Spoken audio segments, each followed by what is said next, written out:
मतलब हम 2047 से ऑयल इंपोर्ट करना बंद कर देंगे। आपको लगता है ऐसा हो पाएगा? एक्सचेंज में सरकार उन्हें 300 यूनिट्स ऑफ इलेक्ट्रिसिटी मुफ्त में देगी। इस लिंकेज के बाद प्रॉपर्टी स्कैम कम होंगे। चाइना को हम अपना इंपॉर्टेंट डेटा भी देने लगेंगे। टोल टैक्स रिव्यू करने का वादा। शायद इसी वजह से बीजेपी ने एजुकेशन कैटेगरी में ज्यादा वादे नहीं किए। और अनलाइक कांग्रेस के बाकी के वादे, ये वादा इकोनॉमिकली फीजिबल है, जिसके वजह से इकोनॉमिकली वीकर और मेरिटोरियस स्टूडेंट्स के साथ गलत होगा। स्पेस टेक्नोलॉजी डेवलप करने की जगह हमें पॉवर्टी कम करने पर फोकस करना चाहिए। वोट करने का टाइम आ गया है। आप डिसाइड कैसे कर रहे हैं कि बीजेपी को वोट करना है या कांग्रेस लेड इंडिया अलायंस को? दो तरीके हैं। पहला, पास्ट परफॉर्मेंस को एनालाइज करो, जो हमने पिछली सीरीज में किया है। दूसरा, दोनों साइड्स के विजन को कंपेयर करो। पार्टी का विजन उनके मैनिफेस्टो से पता लगता है। हमने बीजेपी और कांग्रेस मैनिफेस्टो को एनालाइज किया। दोनों मैनिफेस्टो में कुछ वादे कॉमन है। For example, railway station develop करना, रूरल अर्बन कनेक्टिविटी बढ़ाना। हम ऐसे पॉइंट्स पर ज्यादा फोकस नहीं करेंगे। जो पॉइंट्स दोनों पार्टी के विजन को डिफरेंशिएट करता है, हम उन फैक्चुअल पॉइंट्स को कवर करेंगे। बीजेपी और कांग्रेस मैनिफेस्टो के कंपैरिजन सीरीज में आज हम इन्हें 3 कैटेगरीज पे एनालाइज करेंगे: इंफ्रास्ट्रक्चर, एजुकेशन और टेक्नोलॉजी। शुरू करते हैं इंफ्रास्ट्रक्चर से। बीजेपी मैनिफेस्टो में भारत को 2047 तक एनर्जी इंडिपेंडेंट बनाने की बात की है। मतलब हम 2047 से ऑयल इंपोर्ट करना बंद कर देंगे। आपको लगता है ऐसा हो पाएगा? रिन्यूएबल एनर्जी जनरेशन को कंपेयर करते हैं। फाइनेंशियल ईयर 2013-14 में हमारे पास 35 गीगावाट रिन्यूएबल एनर्जी कैपेसिटी थी।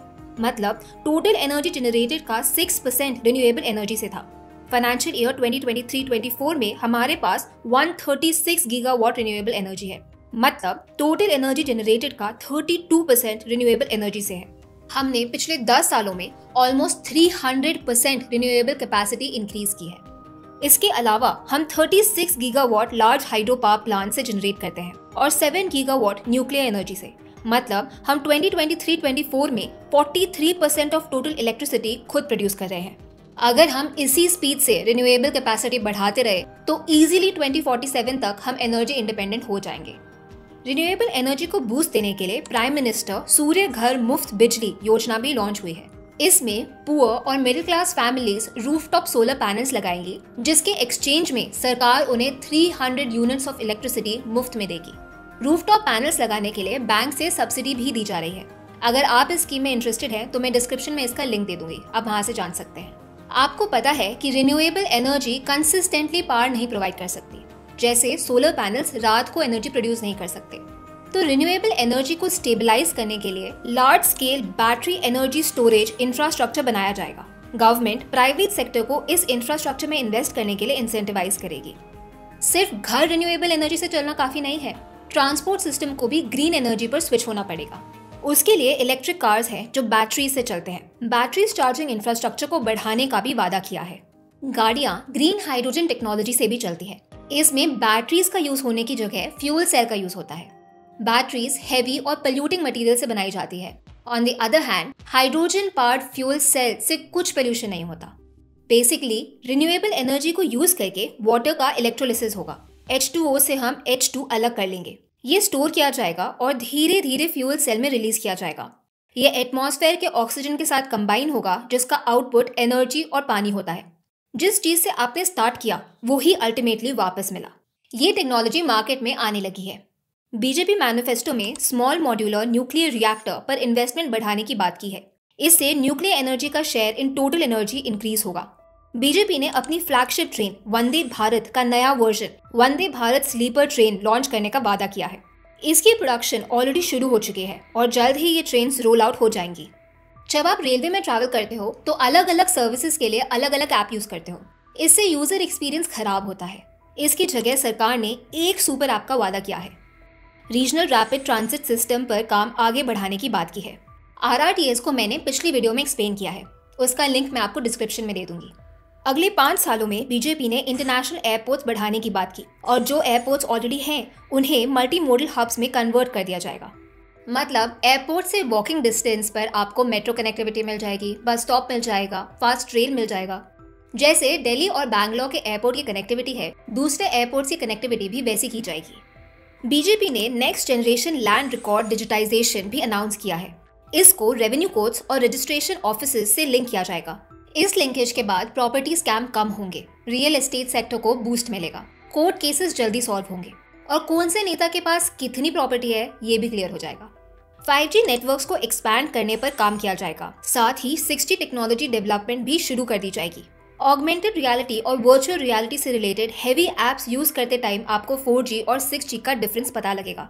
जब सेल्फ ड्राइविंग कार्स मार्केट में आने लगेगी तो उनके लिए 6G चाहिए होगा। रिमोट सर्जरीज जैसी चीजें पॉसिबल हो पाएंगी। अगर हम खुद 6G टेक्नोलॉजी डेवलप नहीं करते तो हमें ये टेक्नोलॉजी चाइना से इम्पोर्ट करना पड़ेगा। ये हमें महंगा पड़ेगा। और सिर्फ मॉनेटरी लॉस की बात नहीं है, चाइना को हम अपना इम्पोर्टेंट डेटा भी देने लगेंगे। हाई क्वालिटी जॉब्स जनरेट करने की अपॉर्चुनिटी मिस हो जाएगी। अगर हम ये टेक्नोलॉजी टाइमली डेवलप कर पाते हैं तो क्या पता हम इस टेक्नोलॉजी को एक्सपोर्ट कर रहे हों। ये हो गए बीजेपी के इंफ्रास्ट्रक्चर पर वादे। इंफ्रास्ट्रक्चर सेक्टर में कांग्रेस ने क्या वादे किए?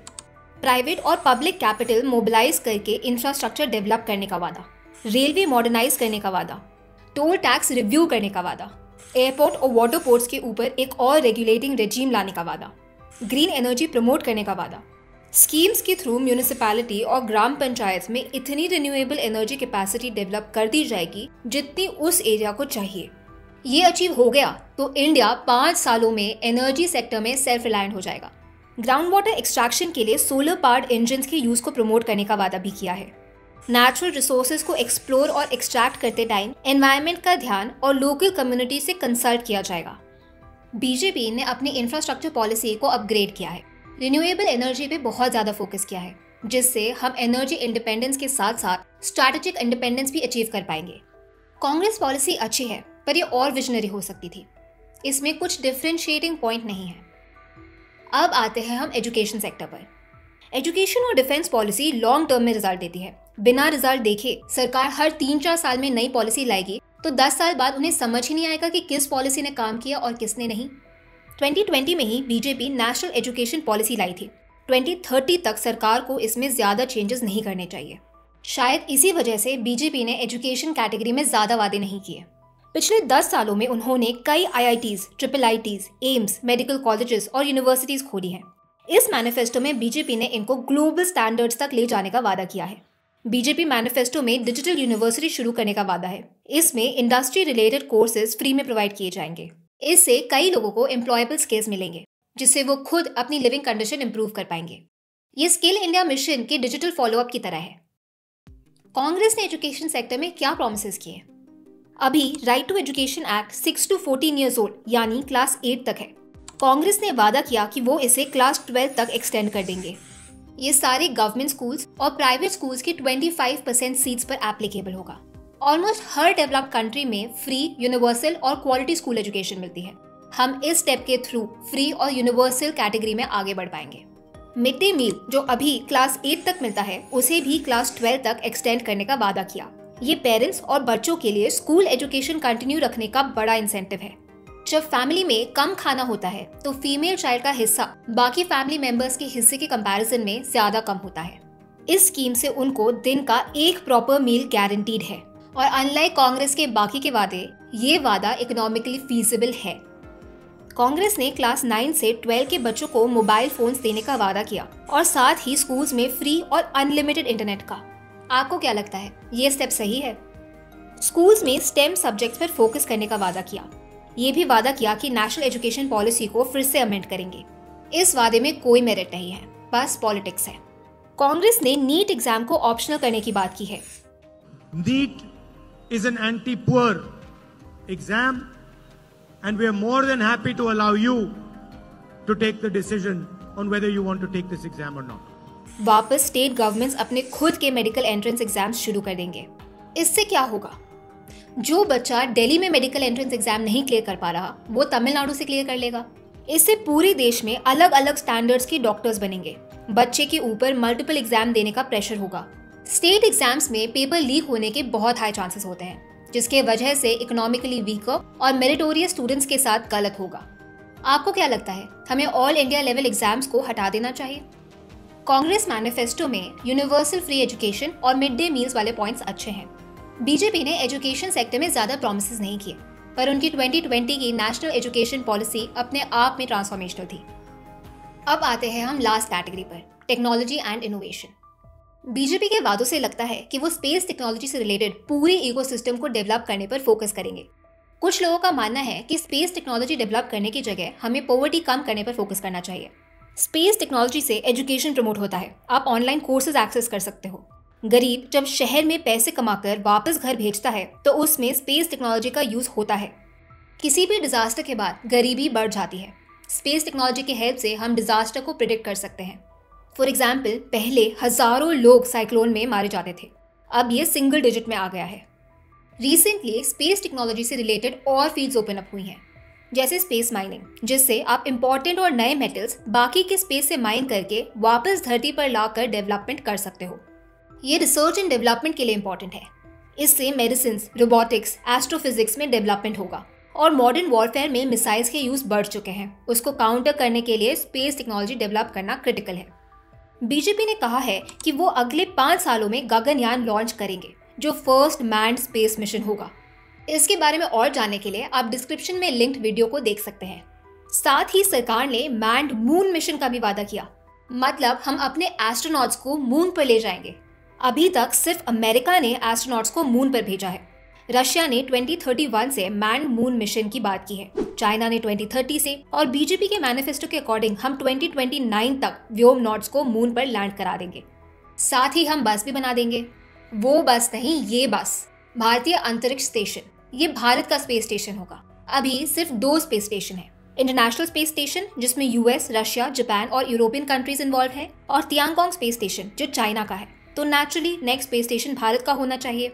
इसरो और Indian institute of space science and technology के अंडर ग्लोबल स्पेस एजेंसी भी बनाई जाएगी। ये नेशनल और इंटरनेशनल स्टूडेंट्स दोनों को केटर करेगा। एआई और क्वांटम टेक्नोलॉजी मिशन का नेक्स्ट स्टेज का एग्जीक्यूशन शुरू करने का वादा किया है। बीजेपी ने रिसर्च एंड डेवलपमेंट में इन्वेस्टमेंट इंक्रीज करने का वादा किया है। बीजेपी सरकार के under absolute expenditure on R&D बढ़ा है। 2010-11 में हम 60,000 करोड़ R&D में इन्वेस्ट कर रहे थे, जो 2020-21 तक 127,000 करोड़ पहुंच गया, मतलब 100% से ज्यादा इंक्रीज हुआ है। पर as a percentage of GDP expenditure कम हुआ है। 2010-11 में हम 0.77% ऑफ GDP इन्वेस्ट कर रहे थे और 2020-21 में हम 0.64% इन्वेस्ट कर रहे हैं। इटली जैसा छोटा कंट्री भी ज्यादा परसेंटेज ऑफ GDP R&D में लगा रहा है। हम मेक्सिको और साउथ अफ्रीका की कैटेगरी में आ रहे हैं। हमें कम से कम चाइना के लेवल तक तो होना चाहिए। पर सिर्फ इन्वेस्टमेंट बढ़ाने से R&D में इंप्रूवमेंट नहीं होगा। उससे पहले हमें R&D का इंफ्रास्ट्रक्चर तैयार करना होगा। क्वालिटी PhD स्टूडेंट्स होने चाहिए जो रिसर्च करें। बीजेपी ने अनुसंधान नेशनल रिसर्च फाउंडेशन को ऑपरेशनलाइज करने का वादा किया है। ये पूरे भारत में R&D इंफ्रास्ट्रक्चर बनाने पर काम करेगा। अब कांग्रेस पर आते हैं।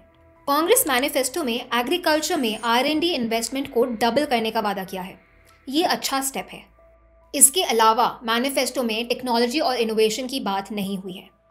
नई टेक्नोलॉजी डेवलप करना कॉस्टली होता है और भारत जैसे लोअर मिडिल इनकम कंट्री में ऐसे प्राइवेट प्लेयर्स नहीं है जो इतनी एक्सपेंसिव रिसर्च का रिस्क एपेटाइट रखते हो। तो इसमें सरकार को फर्स्ट स्टेप लेना होगा। बीजेपी का मैनिफेस्टो इस चैलेंज को एक्सेप्ट करता है, पर कांग्रेस का मैनिफेस्टो अनफॉर्चुनेटली इसे स्किप कर देता है। इन 3 क्राइटेरिया के एनालिसिस पर आप किसे वोट करेंगे? नेक्स्ट वीडियो में हम और प्रॉमिसेस कंपेयर करेंगे। जय भारत।